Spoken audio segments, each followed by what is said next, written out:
ಸ್ನೇಹಿತರೆ, ನಿಜವಾಗಿಯೂ ಸ್ವರ್ಗಕ್ಕೆ ಹೋಗುವಂಥ ಹಕ್ಕು ಯಾರಿಗಿದೆ ಮತ್ತು ಯಾವ ಪಾಪವು ಮನುಷ್ಯನು ನರಕಕ್ಕೆ ಹೋಗೋದನ್ನು ತಡೆಯಲು ಸಾಧ್ಯವಾಗೋದಿಲ್ಲ.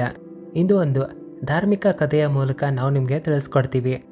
ಇಲ್ಲಿ ಪೂಜೆ ಪಾಠ, ದಾನ ಧರ್ಮ, ಕೋಟ್ಯಾಂತರ ಪುಣ್ಯ ಮಾಡಿದ ನಂತರವೂ ಮನುಷ್ಯನು ನರಕಕ್ಕೆ ಯಾಕೆ ಹೋಗುತ್ತಾನೆ? ಇಲ್ಲಿ ಅತ್ಯಧಿಕ ಪಾಪ ಮಾಡಿದ ನಂತರವೂ ಯಾವ ಒಂದು ಪುಣ್ಯದ ಕಾರಣದಿಂದಾಗಿ ಮನುಷ್ಯನಿಗೆ ಸ್ವರ್ಗದ ಪ್ರಾಪ್ತಿಯಾಗುತ್ತದೆ? ಇವುಗಳ ಬಗ್ಗೆ ತಿಳಿದುಕೊಳ್ಳೋಣ ಬನ್ನಿ. ಎಲ್ಲಕ್ಕಿಂತ ಮೊದಲು ವಿಡಿಯೋವನ್ನು ಲೈಕ್ ಮಾಡಿ, ಕಾಮೆಂಟ್ ಬಾಕ್ಸ್ನಲ್ಲಿ ಓಂ ನಮಃ ಶಿವಾಯ ಹರ ಹರ ಮಹಾದೇವ ಅಂತ ಬರೆಯಿರಿ. ಸ್ನೇಹಿತರೆ, ಇದು ಮಧ್ಯ ದೇಶದ ಮಾತಾಗಿದೆ. ಒಂದೇ ಸಮಯಕ್ಕೆ 5 ವ್ಯಕ್ತಿಗಳ ಮೃತ್ಯು ಆಗುತ್ತದೆ. ಅವರೆಲ್ಲ ಯಮಲೋಕಕ್ಕೆ ಹೋಗಿ ತಲುಪುತ್ತಾರೆ. ಯಮಲೋಕದ ದೃಶ್ಯವನ್ನು ನೋಡಿ ಅವರು ಭಯಭೀತರಾಗುತ್ತಾರೆ. ವಿಶಾಲವಾದ ಆಕಾರವುಳ್ಳ ಯಮರಾಜರ ಸ್ವರ್ಣದಿಂದ ರೆಡಿಯಾದ ಸಿಂಹಾಸನದ ಮೇಲೆ ಅವರು ವಿರಾಜಮಾನಗೊಂಡಿದ್ದರು. ಅವರ ಬಳಿ ಚಿತ್ರಗುಪ್ತರು ಕುಳಿತಿದ್ದರು. ಇವರ ಬಳಿ ಎಲ್ಲ ಜೀವರಾಶಿಗಳ ಮಾಹಿತಿ ಇರುತ್ತದೆ. ಯಮದೂತರು ಪ್ರಾಣಿಗಳನ್ನು ಮುಂದೆ ದೂಡುತ್ತಿದ್ದರು. ಕೆಲವು ಮನುಷ್ಯರು ಜೋರಾಗಿ ಕಿರುಚಾಡುತ್ತಿರುತ್ತಾರೆ. ಕೆಲವು ಮನುಷ್ಯರು ತುಂಬಾ ಖುಷಿಯಾಗಿ ನಡೆದುಕೊಂಡು ಹೋಗ್ತಾ ಇದ್ರು. ಸ್ವರ್ಗದ ಬಾಗಿಲಿಂದ ಸುಂದರವಾದ ಪ್ರಕಾಶ ಕಾಣುತ್ತಿದ್ದು, ಇನ್ನೊಂದೆಡೆ ನರಕದ ದ್ವಾರದಿಂದ ಚಿಮ್ಮುತ್ತಿರುವಂಥ ಅಗ್ನಿಯ ಜ್ವಾಲೆ ಕಂಡು ಬರ್ತಾ ಇತ್ತು. ಈ ಭಯಾನಕವಾದ ದೃಶ್ಯವನ್ನು ನೋಡಿ ಆ 5 ಜನರು ಒಬ್ಬರಿಗೊಬ್ಬರು ಚರ್ಚೆ ಮಾಡಲು ಶುರು ಮಾಡ್ತಾರೆ. ಇಲ್ಲಿ ತಮ್ಮ ತಮ್ಮ ಪಾಪದ ಬಗ್ಗೆ ಚರ್ಚೆ ಮಾಡ್ತಾ ಇದ್ರು. ಈ 5 ಜನರಲ್ಲಿ 4 ಜನ ತಮ್ಮ ಜೀವನದಲ್ಲಿ ತುಂಬ ಪಾಪಕರ್ಮಗಳನ್ನು ಮಾಡಿದ್ದರು. ಇಲ್ಲಿ ಆ 4 ಜನ ಅಂದ್ಕೊಳ್ತಾರೆ ಇನ್ನು 4 ಜನ ನರಕಕ್ಕೆ ಹೋಗಬೇಕಾಗುತ್ತಂತ. ಆ 4 ಜನರಲ್ಲಿ ಒಬ್ಬ ಕಳ್ಳನಿದ್ದ, 2ನೇಯವಳು ವೇಶ್ಯಳಾಗಿದ್ದಳು, 3ನೇ ವ್ಯಕ್ತಿ ವಿದ್ವಾನ ಪಂಡಿತರಾಗಿದ್ದರು, 4ನೇ ವ್ಯಕ್ತಿ ಒಬ್ಬ ರಾಜನ ಸೈನಿಕನಾಗಿದ್ದ, 5ನೇ ವ್ಯಕ್ತಿ ಶ್ರೀಮಂತ ರೈತನಾಗಿದ್ದ. ಈ 5 ಜನರು ತಮ್ಮ ಪಾಪಕರ್ಮಗಳನ್ನು ತೀರಿಸಲು ತಯಾರಾಗುತ್ತಾರೆ. ಇಲ್ಲಿ ಒಬ್ಬೊಬ್ಬರಾಗಿ ಎಲ್ಲ ಪಾಪಿ ಮತ್ತು ಪುಣ್ಯಾತ್ಮಗಳು ಮುಂದೆ ನಡೀತಾ ಇರ್ತಾರೆ. ಇಲ್ಲಿ 4 ಜನರು ತಮ್ಮ ಎಲ್ಲ ಪಾಪಕರ್ಮಗಳ ಬಗ್ಗೆ ಒಬ್ಬರಿಗೊಬ್ಬರು ಹೇಳಲು ಶುರು ಮಾಡಿರ್ತಾರೆ. ಮೊದಲನೆಯ ವ್ಯಕ್ತಿ ಹೇಳ್ತಾನೆ, ನಾನಂತೂ ಪಕ್ಕ ನರಕಕ್ಕೆ ಹೋಗ್ತೀನಿ. ಯಾಕಂದರೆ ನಾನು ತುಂಬ ಬಾರಿ ಕಳ್ಳತನ ಮಾಡಿದ್ದೇನೆ, ಬೇರೆಯವರ ಧನ ಸಂಪತ್ತನ್ನು ಲೂಟಿ ಮಾಡಿದ್ದೇನೆ, ಬೇರೆಯವರಿಗೆ ತೊಂದರೆ ಕೊಟ್ಟಿದ್ದೇನೆ. ಆದರೆ ಈ ರೀತಿ ನಾನು ಅವಶ್ಯಕತೆ ಇದ್ದಾಗ ಮಾಡಿದ್ದೆ. ಕಳ್ಳತನ ಮಾಡಿ ನಾನು ನನ್ನ ಕುಟುಂಬವನ್ನು ಸಾಕುತ್ತಿದ್ದೆ. ಯಾಕಂದರೆ ನನಗೆ ಯಾರೂ ಸಹ ಕೆಲಸವನ್ನು ಕೊಟ್ಟಿರಲಿಲ್ಲ. ನನ್ನ ಹಣೆ ಬರಹವೇ ಈ ರೀತಿ ಇತ್ತು ಅನಿಸುತ್ತೆ. ಹಾಗಾಗಿ ಈ 4 ಜನರಲ್ಲಿ ನಾನು ಎಲ್ಲಕ್ಕಿಂತ ದೊಡ್ಡ ಪಾಪಿಯಾಗಿದ್ದೇನೆ. ನನ್ನ ಪಾಪದಿಂದ ನನಗೆ ಯಾವತ್ತಿಗೂ ಮುಕ್ತಿ ಸಿಗೋದಿಲ್ಲ. ಈ ಮಾತು ನನಗೆ ಗೊತ್ತಿದೆ. ಮುಂದಿನ ಜನ್ಮದಲ್ಲಿ ಯಾವ ಪ್ರಾಣಿಯಾಗಿ ಹುಟ್ಟುತ್ತೇನೆ ಅಂತ ಗೊತ್ತಿಲ್ಲ. ಯಮರಾಜರು ನನಗೆ ಯಾವ ದಂಡವನ್ನು ಕೊಡ್ತಾರೆ? ಇದಾದ ನಂತರ ಆ ವೇಶ್ಯೆಯು ಈ ರೀತಿ ಹೇಳ್ತಾಳೆ, ಅನ್ನ 4 ಜನರಲ್ಲಿ ಎಲ್ಲಕ್ಕಿಂತ ಪಾಪಿ ನಾನೇ ಆಗಿದ್ದೇನೆ. ನನಗಿಂತ ದೊಡ್ಡ ಪಾಪ ಇಲ್ಲಿ ಯಾರೂ ಸಹ ಮಾಡಿರಲು ಸಾಧ್ಯವಿಲ್ಲ ಅಂತ ಹೇಳ್ತಾಳೆ. ಯಾವ ಸ್ತ್ರೀ ಅನೇಕ ಪುರುಷರೊಂದಿಗೆ ಸಂಬಂಧವನ್ನು ಮಾಡುತ್ತಾಳೋ ಅವರನ್ನು ನರಕದಲ್ಲಿಯೇ ಹಾಕಲಾಗುತ್ತದೆ. ಇದನ್ನೇ ಶಾಸ್ತ್ರವು ಹೇಳುತ್ತದೆ. ಹಾಗಾಗಿ ನಾನು ಕೂಡ ನರಕಕ್ಕೆ ಹೋಗಬೇಕಾಗುತ್ತೆ. ಆದರೆ ನಾನು ಪ್ರಮಾಣ ಮಾಡಿ ಹೇಳ್ತೀನಿ, ನಾನು ಈ ಪಾಪವನ್ನು ಬೇಕಂತ ಮಾಡಿಲ್ಲ. ಯಾವಾಗ ನಾನು ಚಿಕ್ಕವಳಾಗಿದ್ದೇನೋ ಆಗಲೇ ಒಬ್ಬ ದುಷ್ಟ ವ್ಯಕ್ತಿಯು ನನ್ನನ್ನು ಎತ್ತಿಕೊಂಡು ಹೋದನು. ಒತ್ತಾಯವಾಗಿ ನನ್ನನ್ನು ವೈಶಾಲ್ಯನಾಗಿಸಿದನು. ಬೇಡವಾದರೆ ನಾನು ಹಲವಾರು ಪುರುಷರೊಂದಿಗೆ ಸಂಬಂಧವನ್ನು ಮಾಡಿದ್ದೇನೆ. ನಾನು ಜೀವಂತವಾಗಿರಲು ಇದೇ ಒಂದು ಉಪಾಯ ನನ್ನ ಬಳಿ ಉಳಿದಿತ್ತು. ಇಲ್ಲಿ ನಾನು ಮಾಡುವುದಾದರೂ ಏನು ಮಾಡ್ತಾ ಇದ್ದೆ?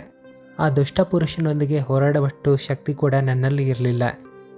ಯಾವ ಪಾಪದ ಕಾರಣದಿಂದಾಗಿ ನಾನು ವೈಶಾಲಾಗಿ ಜೀವನ ಕಳೆಯಬೇಕಾಗಿತ್ತು ಗೊತ್ತಿಲ್ಲ. ಇನ್ನು ಯಾವ ಪಶುವಿನ ರೂಪದಲ್ಲಿ ನಾನು ಜನ್ಮವೆತ್ತಬೇಕಾಗುತ್ತದೆ ಅನ್ನೋ ವಿಷಯ ಕೂಡ ನನಗೆ ಗೊತ್ತಿಲ್ಲ. ನನ್ನ ಪಾಪವನ್ನು ನೋಡಿದ್ರೆ ಖಚಿತವಾಗಿ ನಾನು ನರಕಕ್ಕೆ ಹೋಗಬೇಕಾಗುತ್ತೆ. ಇದಾದ ನಂತರ ಆ ಸೈನಿಕನು ಹೇಳುತ್ತಾನೆ, ನೋಡಿ, 4 ಜನರಲ್ಲಿ ನಾನೇ ದೊಡ್ಡ ಪಾಪಿಯಾಗಿದ್ದೇನೆ. ನಾನು ತುಂಬ ದೊಡ್ಡ ಪಾಪವನ್ನು ಮಾಡಿದ್ದೇನೆ. ನಾನು ರಾಜನ ಸಿಪಾಯಿಯಾಗಿದ್ದೆ. ಹಾಗಾಗಿ ಜನರ ಮೇಲೆ ನಾನು ತುಂಬ ಒತ್ತಡವನ್ನು ಹಾಕುತ್ತಿದ್ದೆ. ನಾನು ತುಂಬ ಜನರ ಪ್ರಾಣವನ್ನು ತೆಗೆದಿದ್ದೇನೆ. ತುಂಬ ಮುಗ್ಧ ಜನರಿಗೆ ತೊಂದರೆಯನ್ನು ಕೊಟ್ಟಿದ್ದೇನೆ. ಅದೆಷ್ಟೆಲ್ಲ ನಿಷ್ಪಾಪ ವ್ಯಕ್ತಿಗಳಿಗೆ ನನ್ನ ಕೈಗಳಿಂದ ದಂಡ ಸಿಕ್ಕಿದೆ ಗೊತ್ತಿಲ್ಲ. ಯಮರಾಜರು ನನ್ನನ್ನು ಯಾವತ್ತಿಗೂ ಕ್ಷಮಿಸೋದಿಲ್ಲ. ನಾನು ಖಂಡಿತವಾಗಿ ನರಕಕ್ಕೆ ಹೋಗ್ತೀನಿ. ಆದರೆ ನಾನು ಈ ಎಲ್ಲ ಪಾಪಗಳನ್ನು ಬೇಕಂತ ಮಾಡಿಲ್ಲ. ನನ್ನ ಪ್ರಾಣ ಭಯದಿಂದ ಮತ್ತು ಕುಟುಂಬದವರ ಪಾಲನೆ ಪೋಷಣೆಗಾಗಿಯೇ ನಾನು ಈ ಪಾಪವನ್ನು ಮಾಡಿದ್ದೇನೆ. ನಮ್ಮ ರಾಜರು ಏನು ಹೇಳ್ತಾರೋ ಅದನ್ನು ನಾವು ಪಾಲಿಸಬೇಕಾಗುತ್ತಿತ್ತು. ಒಬ್ಬ ಸಾಧಾರಣವಾದ ಮನುಷ್ಯನು ರಾಜನಿಗೆ ವಿರುದ್ಧವಾಗಿ ನಡೆಯಲು ಸಾಧ್ಯವಿದೆಯೇ? ಈ ಎಲ್ಲ ಪಾಪವನ್ನು ಮಾಡುವಾಗ ನನಗೆ ಅತ್ಯಂತ ದುಃಖವೂ ಆಗುತ್ತಿತ್ತು. ಈ ಪಾಪವನ್ನು ಮಾಡೋದರಿಂದ ನನಗೆ ನರಕವೇ ಸಿಗುತ್ತದೆ ಅನ್ನೋ ವಿಷಯ ಮೊದಲೇ ಗೊತ್ತಿತ್ತು. ಆದರೆ ಕುಟುಂಬದವರ ಮೋಹಕ್ಕೆ ವಶವಾಗಿ ನಾನು ಈ ಕಾರ್ಯವನ್ನು ಮಾಡಿದ್ದೇನೆ. ಇಲ್ಲಿ ಪಾಪವು ಪಾಪವೇ ಆಗಿರುತ್ತದೆ. ಪಾಪವನ್ನು ಮಾಡಿ ಪಶ್ಚಾತ್ತಾಪ ಪಟ್ಟು ಏನು ಪ್ರಯೋಜನ ಇದೆ ಹೇಳಿ? ಹಾಗಾಗಿ ಖಂಡಿತವಾಗಿ ನಾನು ನರಕಕ್ಕೆ ಹೋಗುವೆನು. ಇದಾದ ನಂತರ ಆ ವಿದ್ವಾನ ಪಂಡಿತನು ಈ ರೀತಿ ಹೇಳುತ್ತಾನೆ, ನಮ್ಮ 4 ಜನರಲ್ಲಿ ಎಲ್ಲಕ್ಕಿಂತ ದೊಡ್ಡದಾಗಿರುವ ಪಾಪಿ ನಾನಾಗಿದ್ದೇನೆ. ನೀವು ಗೊತ್ತಿದ್ದೋ ಗೊತ್ತಿಲ್ಲದೆಯೋ ಆ ಪಾಪಗಳನ್ನು ಮಾಡಿದ್ದೀರಾ, ಅಥವಾ ಬೇರೆಯವರು ನಿಮಗೆ ಒತ್ತಾಯ ಮಾಡಿದ್ದಾರೆ. ಆದರೆ ನಾನು ವಿದ್ವಾನನಾಗಿದ್ದೆ. ನನಗೆ ಯಾವುದು ಒಳ್ಳೆಯದು ಯಾವುದು ಕೆಟ್ಟದ್ದನ್ನೋದು ಗೊತ್ತಿತ್ತು. ನನಗೆ ಸತ್ಯ ಮತ್ತು ಸುಳ್ಳಿನ ಜ್ಞಾನವೂ ಇತ್ತು. ಆದರೂ ಸಹ ಧನ ಸಂಪತ್ತಿನ ಲೋಭದಲ್ಲಿ ನಾನು ಈ ಪಾಪವನ್ನು ಮಾಡಿದ್ದೇನೆ. ಶಾಸ್ತ್ರ ಈ ರೀತಿ ಹೇಳುತ್ತದೆ, ಇಲ್ಲಿ ಯಾರು ಎಲ್ಲವೂ ಗೊತ್ತಿದ್ದೋ ಪಾಪವನ್ನು ಮಾಡುತ್ತಾರೋ ಖಂಡಿತವಾಗಿ ಅವರು ನರಕದಲ್ಲಿ ಬೀಳುತ್ತಾರೆ. ನಾನು ನನ್ನ ಜ್ಞಾನವನ್ನು ದುರುಪಯೋಗ ಪಡಿಸಿಕೊಂಡಿದ್ದೇನೆ. ನಾನು ನನ್ನ ಜ್ಞಾನದ ಉಪಯೋಗವನ್ನು ಜನರಿಗೆ ಸಹಾಯ ಮಾಡೋದಕ್ಕಲ್ಲ, ಬದಲಿಗೆ ಹಣ ಗಳಿಸಲು ಮಾಡಿದ್ದೇನೆ. ನನ್ನ ಮನೆಯ ಪರಿಸ್ಥಿತಿ ತುಂಬ ಬಡತನದಲ್ಲಿ ಇತ್ತು. ನನ್ನ ತಂದೆ ಭಿಕ್ಷೆಯನ್ನು ಬೇಡಿ ಜೀವನ ನಡೆಸ್ತಾ ಇದ್ರು. ಆದರೆ ನಾನು ನನ್ನ ಮನೆಯ ಬಡತನವನ್ನು ದೂರ ಮಾಡಲು ಹಣವನ್ನು ಕಸಿದುಕೊಂಡು ಜ್ಞಾನವನ್ನು ನೀಡುವಂಥ ಚೇಷ್ಟೆಯನ್ನು ಮಾಡಿದ್ದೇನೆ. ಶಾಸ್ತ್ರ ಈ ರೀತಿ ಹೇಳುತ್ತದೆ, ಯಾವ ವಿದ್ವಾನರು ಬ್ರಾಹ್ಮಣರು ತಮ್ಮ ಜ್ಞಾನವನ್ನು ದುರುಪಯೋಗ ಪಡಿಸಿಕೊಳ್ಳುತ್ತಾರೋ ಖಂಡಿತವಾಗಿ ಅಂಥವರು ನರಕಕ್ಕೆ ಹೋಗಬೇಕಾಗುತ್ತದೆ. ನಾನು ಜನರಿಗೆ ಜ್ಞಾನವನ್ನು ಕೊಡುವುದರ ಬದಲಿಗೆ ಅವರಿಂದ ಹಣವನ್ನು ಕಸಿದುಕೊಂಡಿದ್ದೇನೆ. ಯಾರಿಗೂ ಸಹ ಯಾವತ್ತಿಗೂ ಉಚಿತವಾಗಿ ಜ್ಞಾನವನ್ನು ಕೊಟ್ಟಿಲ್ಲ. ಹಾಗಾಗಿ ಇಲ್ಲಿರುವಂಥ 4 ಜನರಿಗಿಂತ ದೊಡ್ಡದಾಗಿರುವ ಪಾಪಿ ನಾನೇ ಆಗಿದ್ದೇನೆ ಮತ್ತು ನಾನೇ ನರಕಕ್ಕೆ ಹೋಗಬೇಕಾಗುತ್ತದೆ. ಈ 4 ಜನರ ಮಾತುಗಳನ್ನು ಕೇಳಿ ಆ ಶ್ರೀಮಂತ ರೈತನು ನಗಲು ಶುರು ಮಾಡುತ್ತಾನೆ. ನಂತರ ಈ ರೀತಿ ಹೇಳುತ್ತಾನೆ, ನೀವು 4 ಜನ ಎಷ್ಟು ದೊಡ್ಡದಾಗಿರುವ ಪಾಪಿಗಳಾಗಿದ್ದೀರಾ ಅಂದರೆ ಖಂಡಿತವಾಗಿ ನೀವು ನರಕಕ್ಕೆ ಹೋಗ್ತೀರಾ. ನೀವೆಲ್ಲ ದೊಡ್ಡದಾಗಿರುವ ಪಾಪವನ್ನು ಮಾಡಿದ್ದೀರಾ. ಹಾಗಾಗಿ ಯಾವತ್ತಿಗೂ ಯಮರಾಜರು ನಿಮ್ಮನ್ನು ಕ್ಷಮಿಸೋದಿಲ್ಲ. ಇಲ್ಲಿರುವಂಥ ನಾನು ಎಲ್ಲಕ್ಕಿಂತ ಪುಣ್ಯವಂತನಾಗಿದ್ದೇನೆ. ನಾನು ನನ್ನ ಜೀವನದಲ್ಲಿ ತುಂಬ ಪೂಜ್ಯ ಪಾಠಗಳನ್ನು ಮಾಡಿದ್ದೇನೆ. ಬ್ರಾಹ್ಮಣರಿಗೆ ದಾನ ದಕ್ಷಿಣೆಗಳನ್ನು ಕೊಟ್ಟಿದ್ದೇನೆ. ನಾನು ಮೃತ್ಯುವಿಗೂ ಮುನ್ನ ಗೋದಾನವನ್ನು ಮಾಡಿದ್ದೇನೆ. ಇಲ್ಲಿ ನನ್ನ ಎಲ್ಲ ಮಕ್ಕಳು ಮೊಮ್ಮಕ್ಕಳು ನನ್ನ ಆತ್ಮಕ್ಕೆ ಮುಕ್ತಿ ಸಿಗಲಿ ಅಂತ ದೊಡ್ಡ ಕಾರ್ಯಕ್ರಮಗಳನ್ನು ಆಯೋಜಿಸಿದ್ದಾರೆ. ಅವರು ನನಗೋಸ್ಕರ ಶ್ರಾದ್ದ, ದಾನ, ತರ್ಪಣ, ಯಜ್ಞಗಳನ್ನು ಮಾಡುತ್ತಿದ್ದಾರೆ. ಹಾಗಾಗಿ ನಾನು ಎಲ್ಲಕ್ಕಿಂತ ಅಧಿಕ ಪುಣ್ಯವಂತನೂ ಆಗಿದ್ದೇನೆ. ನನಗೆ 3 ಹೆಂಡತಿಯರು, 10 ಮಕ್ಕಳಿದ್ದಾರೆ. ಇಷ್ಟೆಲ್ಲ ಜನರು ನನ್ನ ಮುಕ್ತಿಗಾಗಿ ಉಪಾಯವನ್ನು ಮಾಡುತ್ತಿದ್ದಾರೆ. ಇಲ್ಲಿ ನಾನು ನನ್ನ ಜೀವನದಲ್ಲಿ ಯಾವತ್ತಿಗೂ ಪಾಪವನ್ನು ಮಾಡಿಲ್ಲ. ಒಂದು ವೇಳೆ ಗೊತ್ತಿದ್ದೋ ಗೊತ್ತಿಲ್ಲದೆಯೋ ಮಾಡಿದ್ರು ನನ್ನ ಮಕ್ಕಳಿಂದ ಮಾಡಿದಂಥ ಶ್ರಾದ್ದ ಕಾರ್ಯಗಳಿಂದ ನನ್ನ ಪಾಪಗಳು ಕೂಡ ನಷ್ಟ ಆಗುತ್ತವೆ. ನಾನು ಪ್ರತಿನಿತ್ಯ ದೇವರ ಪೂಜೆ ಮಾಡ್ತಾ ಇದ್ದೆ. ದೇವಸ್ಥಾನಕ್ಕೂ ಹೋಗ್ತಾ ಇದ್ದೆ. ದ್ವಾರದ ಬಳಿ ಬಂದ ಅತಿಥಿಗಳಿಗೆ ಆಹಾರವನ್ನು ಕೊಡುತ್ತಿದ್ದೆ. ಹಾಗಾಗಿ ನನಗೆ ಪೂರ್ತಿಯಾದ ನಂಬಿಕೆ ಇದೆ, ಯಮರಾಜರು ನನ್ನನ್ನು ನರಕಕ್ಕೆ ಹೋಗಲು ಬಿಡೋದಿಲ್ಲ. ಖಂಡಿತವಾಗಿ ನನಗೆ ಮೋಕ್ಷದ ಪ್ರಾಪ್ತಿಯಾಗುತ್ತದೆ. ನಂತರ ಆ 5 ಜನರು ನಿಧಾನವಾಗಿ ಮುಂದೆ ಸಾಗಲು ಶುರು ಮಾಡ್ತಾರೆ. ನಂತರ ಯಾವಾಗ ಆ 5 ಜನರ ಸಮಯ ಹತ್ತಿರಕ್ಕೆ ಬರುತ್ತದೆಯೋ ಆ 5 ಜನರ ಪಾಪ ಪುಣ್ಯಗಳನ್ನು ಲೆಕ್ಕ ಮಾಡಲಾಗುತ್ತದೆ.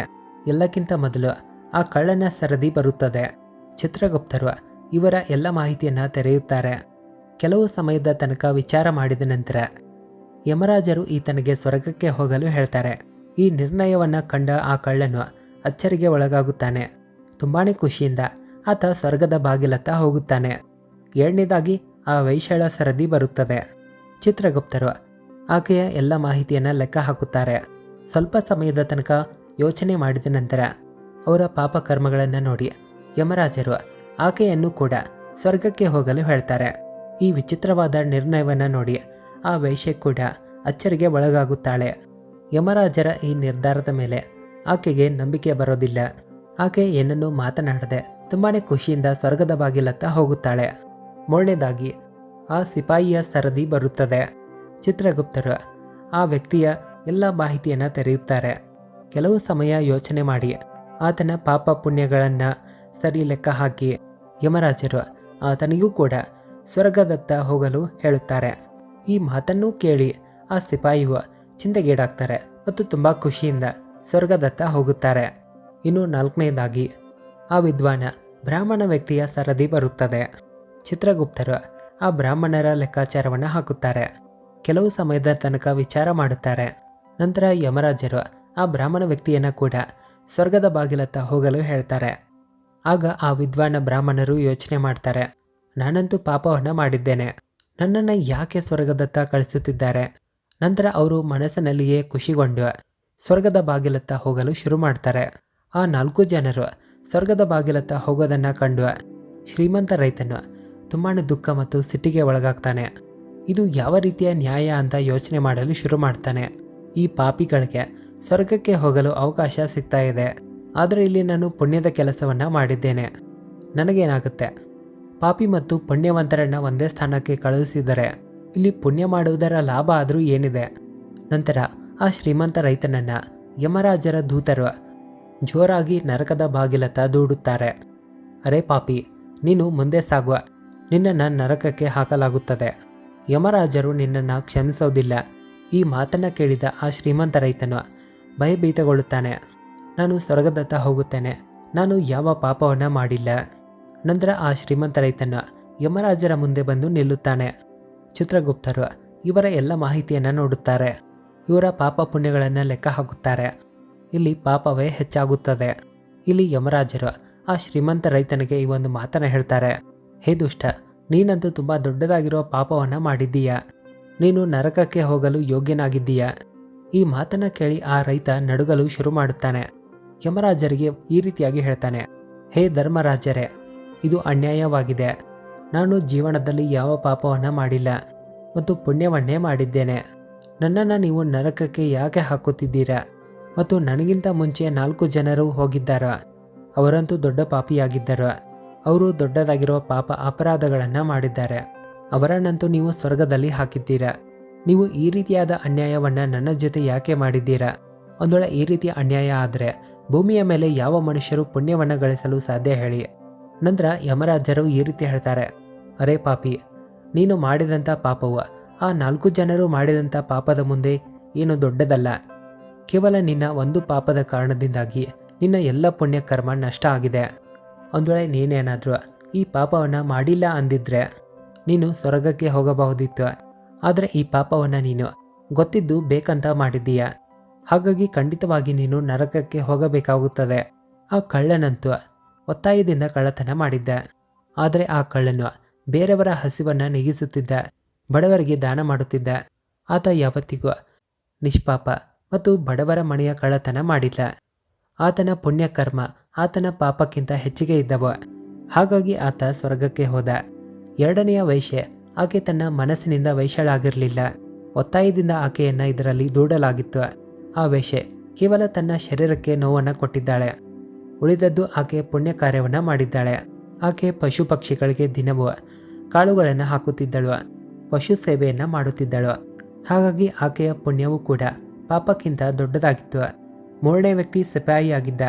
ಆತ ರಾಜನ ಆದೇಶಗಳ ಪಾಲನೆಯನ್ನು ಮಾಡಿದ್ದ, ಆದರೂ ಸಹ ಆತ ತುಂಬ ದೊಡ್ಡದಾಗಿರೋ ಪುಣ್ಯ ಕೆಲಸವನ್ನು ಮಾಡಿದ್ದ. ಆತ ತುಂಬ ಅಸಹಾಯಕರಿಗೆ ಸಹಾಯವನ್ನು ಮಾಡಿದ್ದಾನೆ, ಹಾಗಾಗಿ ಆತನು ಕೂಡ ಸ್ವರ್ಗಕ್ಕೆ ಹೋದ. ಇನ್ನು ನಾಲ್ಕನೆಯ ವ್ಯಕ್ತಿ ವಿದ್ವಾನ ಬ್ರಾಹ್ಮಣನಾಗಿದ್ದ. ಆತ ಖಂಡಿತವಾಗಿ ತನ್ನ ಜ್ಞಾನವನ್ನು ದುರುಪಯೋಗ ಪಡಿಸಿಕೊಂಡಿದ್ದಾನೆ, ಆದರೆ ಆತ ಪ್ರತಿದಿನ ಗೋಮಾತೆಯ ಸೇವೆಯನ್ನು ಮಾಡುತ್ತಿದ್ದ, ದಾನ ಧರ್ಮಗಳನ್ನು ಮಾಡುತ್ತಿದ್ದ. ಹಾಗಾಗಿ ಆತನ ಪುಣ್ಯವು ಪಾಪಕ್ಕಿಂತ ಅಧಿಕವಾಗಿದ್ದವು, ಹಾಗಾಗಿ ಆತನು ಕೂಡ ಸ್ವರ್ಗಕ್ಕೆ ಹೋದ. ಇಷ್ಟು ಮಾತುಗಳನ್ನು ಕೇಳಿದ ಆ ಶ್ರೀಮಂತ ರೈತನು ಈ ರೀತಿಯಾಗಿ ಹೇಳುತ್ತಾನೆ, ಹೇ ಧರ್ಮರಾಜರೇ, ಈ 4 ಜನ ಏನು ಪುಣ್ಯ ಮಾಡಿದ್ದಾರೋ ಅದನ್ನೆಲ್ಲ ನಾನು ಕೂಡ ಮಾಡಿದ್ದೇನೆ, ಅವರಿಗಿಂತಲೂ ಹೆಚ್ಚಿಗೆನೇ ಮಾಡಿದ್ದೇನೆ. ಆದರೆ ನರಕಕ್ಕೆ ಕಳಿಸುವಂಥ ದೊಡ್ಡದಾಗಿರೋ ಪಾಪವನ್ನಾದರೂ ನಾನು ಏನು ಮಾಡಿದ್ದೇನೆ? ಯಮರಾಜರು ಈ ರೀತಿ ಹೇಳ್ತಾರೆ, ಹೇ ದುಷ್ಟನೇ, ನೆನಪು ಮಾಡಿಕೊ, ಆ ಒಬ್ಬ ಅಬಲೆಗೆ ನೀನು ಕೆಟ್ಟ ಹೆಸರನ್ನ ಹಾಕಿದ್ದೆ, ಅದು ಆಕೆ ನಿನ್ನ ಮನೆಯಲ್ಲಿ ಕಳ್ಳತನ ಮಾಡಿದ್ದಾಳೆ ಅಂತ. ಇದರ ಜೊತೆಗೆ ಆಕೆಯ ಮೇಲೆ ನೀನು ಹಲವಾರು ತಪ್ಪು ಲಾಂಛನಗಳನ್ನು ಹಾಕಿದ್ದೆ. ನೀನು ವ್ಯಭಿಚಾರಿ, ನೀನು ವೇಶ್ಯೆ ಅಂತ ಆಕೆಯ ಚರಿತ್ರವನ್ನು ನಾಶ ಮಾಡಿದ್ದೀಯ. ಆ ರಾಜನು ಆ ನಿನ್ನ ಮಾತನ್ನು ನಂಬಿ ಆ ಅಬಲೆ ವಿಧವೆಗೆ ಮೃತ್ಯುದಂಡವನ್ನು ಕೊಟ್ಟಿದ್ದರು. ಹೇ ಪಾಪಿ, ಮನುಷ್ಯ ಬ್ರಹ್ಮಹತ್ಯೆ, ಕಳ್ಳತನ, ಮದ್ಯಪಾನ ಇತ್ಯಾದಿ ಘೋರ ಪಾಪಗಳಿಗೆ ಪ್ರಾಯಶ್ಚಿತವನ್ನು ಪಡೆದುಕೊಂಡು ಮುಕ್ತಿಯನ್ನು ಪಡೆಯಬಹುದು. ಆದರೆ ಬೇರೆಯವರಿಗೆ ಕೆಟ್ಟ ಹೆಸರನ್ನ ಹಾಕಿದ್ರೆ ಯಾವ ಪ್ರಾಯಶ್ಚಿತವೂ ಸಿಗೋದಿಲ್ಲ. ಯಾರು ಬೇರೆಯವರ ಮೇಲೆ ಕೆಟ್ಟ ಆರೋಪಗಳನ್ನು ಹೊರಿಸುತ್ತಾರೋ, ಸತ್ಯ ಗೊತ್ತಿದ್ದರೋ ಬೇರೆಯವರ ಮೇಲೆ ಅಪರಾಧವನ್ನು ಹಾಕಿ ಅವರ ಮೇಲೆ ದೋಷವನ್ನು ಹಾಕುತ್ತಾರೋ ಅವರು ಎಲ್ಲಕ್ಕಿಂತ ದೊಡ್ಡ ಪಾಪಿಗಳಾಗಿದ್ದಾರೆ. ಅವರ ಮೂಲಕ ಮಾಡಿದಂಥ ಎಲ್ಲ ಪುಣ್ಯಕರ್ಮಗಳು ನಷ್ಟ ಆಗುತ್ತವೆ. ಹಾಗಾಗಿ ನೀನು ಅದೆಷ್ಟೆಲ್ಲ ಪುಣ್ಯಕರ್ಮಗಳನ್ನು ಮಾಡಿದ್ದೀಯೋ ಅವೆಲ್ಲವೂ ಆ ಒಂದು ಪಾಪದ ಕಾರಣದಿಂದಾಗಿ ನಷ್ಟ ಆಗಿವೆ. ನಂತರ ಯಮರಾಜರು ತಮ್ಮ ಯಮದೂತರಿಗೆ ಹೇಳಿ ಆ ಪಾಪಿ ರೈತನನ್ನು ನರಕಕ್ಕೆ ನೂಕುತ್ತಾರೆ. ನಂತರ ಆ ಪಾಪಿ ರೈತನು ಕಣ್ಣೀರು ಹಾಕುತ್ತಾ ನರಕದತ್ತ ಹೋಗುತ್ತಾನೆ. ಸ್ನೇಹಿತರೆ, ಈ ರೀತಿಯಾಗಿ ಧರ್ಮರಾಜರು ಹೇಳಿದ್ದಾರೆ, ಯಾವತ್ತಿಗೂ ಬೇರೆಯವರಿಗೆ ತಪ್ಪು ಆರೋಪವನ್ನು ಹಾಕಬಾರದು. ಸತ್ಯ ಗೊತ್ತಿದ್ದರೂ ಅಸತ್ಯಕ್ಕೆ ಸಾಥ್ ಕೊಡಬಾರದು. ಯಾರು ಬೇರೆಯವರ ಮೇಲೆ ತಪ್ಪು ಆರೋಪಗಳನ್ನು ಹೊರಿಸುತ್ತಾರೋ ಅಂಥವರನ್ನು ಯಮರಾಜರು ಯಾವತ್ತಿಗೂ ಕ್ಷಮಿಸೋದಿಲ್ಲ. ಈ ಕತೆ ನಿಮಗೆ ಇಷ್ಟ ಆಗಿದೆ ಅಂತ ನಾವು ನಂಬಿದ್ದೇವೆ. ವಿಡಿಯೋವನ್ನು ಖಂಡಿತ ಲೈಕ್ ಮಾಡಿ. ಕಾಮೆಂಟ್ ಬಾಕ್ಸ್ನಲ್ಲಿ ಓಂ ನಮಃ ಶಿವಾಯ ಹರ ಹರ ಮಹಾದೇವ ಅಂತ ಬರೆಯಿರಿ. ಜೊತೆಗೆ ಚಾನಲ್ಗೂ ಕೂಡ ಸಬ್ಸ್ಕ್ರೈಬ್ ಮಾಡ್ಕೊಳ್ಳಿ. ಧನ್ಯವಾದಗಳು.